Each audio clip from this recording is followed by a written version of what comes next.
Good morning from Sailung Kalapani 7 border hotel. आज एकदम घाम लागेको छैन बिहान बिहानै। अनि 7 बर्दर होटलबाट चाहिँ सैलुङ पनि देख्न सकिन्छ है। एकदम नजिक सैलुङ पनि देख्न सकिन्छ। एकदम राम्रो छ हैन। यो चाहिँ अब हाम्रो 7 बर्दर होटल हो यहाँ नजिक। 7 बर्दर होटलबाट चाहिँ अनि देख्ने भ्यूहरु चाहिँ हजुर यो चाहिँ अब कालिङचोक यो पर देख्ने चाहिँ अब हिमाल हो हैन। अनि यो चाहिँ कालिङचोक। अनि त्यस पछाडि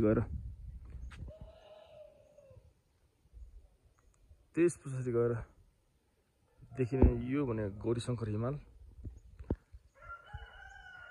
अनि त्योभन्दा उतापट्टि त्यो सेतो हिमाल देख्ने चाइना हिमाल भयो।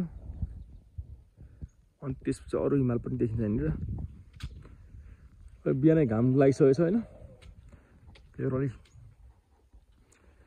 सनराइज हेर्न चाहिँ अलि छिटै 5 बजे उठेर 5:30 तिर अब सनराइज हेर्न सकिन्छ तपाईहरुले हैन।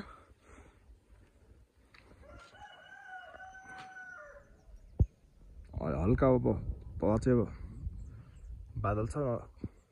कोसीको छेउमा चाहिँ बादल छ हैन। अनि तपाईले एकदम सनराइज चाहिँ निस्किसकेको छैन। एकदम अब अहिले जंगलको भ्यूहरु पनि देख्न सक्नुहुन्छ। एकदम राम्रो छ।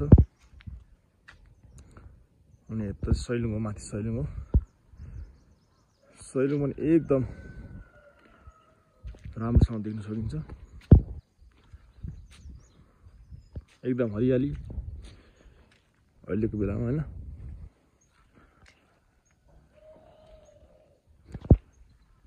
हरियाली तपाईले यहाँबाट सैलुङ पनि देख्न सकिन्छ। एकदम नजिक देखिन्छ सैलुङ।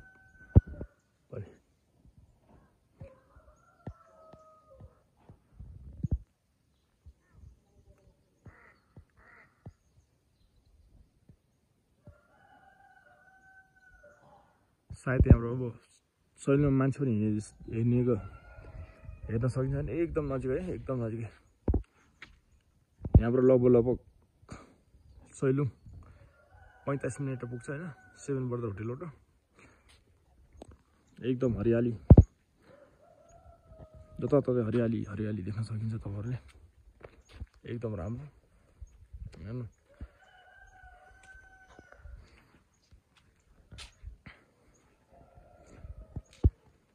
कालिङचोकबाट यहाँहरु एकदम नजिक देखिन्छ हैन।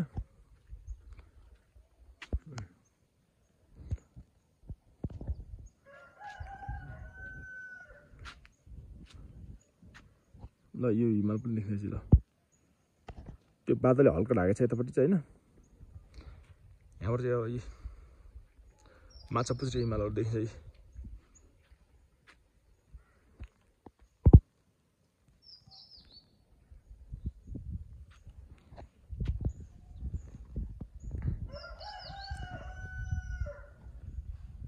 काउलीहरु आयोहरु पनि एकदम राम्रो हरियाली देखिने रहेछ हैन। ल हेर्नुस् हिमाल त एकदम नजिक।